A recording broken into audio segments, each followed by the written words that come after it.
workflow for middleware is a little bit different. And when we talk about middleware, we talk about programs like fmod, WIs. In this situation, we have our same audio dog. He's there creating his rad sounds. And instead of, he may have a very short conversation with the programmer or just have an email and say, I need hooks, right? What are the hooks, right? Oh, the speed of the car. That's great. We'll call that speed. 24 hours in a day. Oh, you're tracking that in the engine? Great. We're going to call that time, right? And he gives you these hooks, and then you go back and through this middleware, which you're going to see today, fmod, our little friendly fellow with the wrench there, you're able to do the scripting and the programming that a programmer would do now through what's called a GUI, or graphic user interface, okay? So middleware is literally another engine that sits between you as a designer and the game engine, right?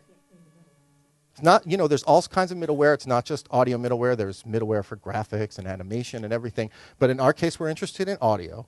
And it literally sits there with a code base, right? Because as audio people, we know what we want to do. It's not rocket science, right? We want to start a file. We want to stop a file. We want to loop a file. We want to play multiple files together. We may want to give them some attributes where they fade in and out, right? But a lot of game engines that are made, they don't think about these things. They're like, well, we have a wonderful game engine, but in terms of sound, they don't have much of capability. So either they're going to build that internally, that middleware, and if you have, that's why I put custom down at the bottom, because if you have an audio programmer on your team, right, they will go ahead and build tools for you. And if not, they will license these third-party middleware tools called fmod and WI. So now in this case, you get to do all this cool integration on your own.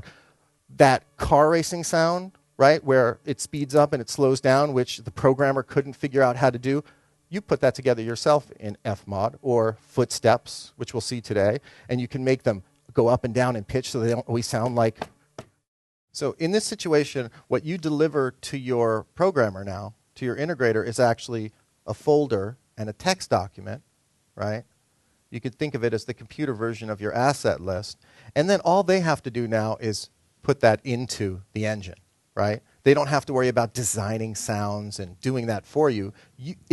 Middleware is for you to have more control, essentially, to put more control in the hands of the designer.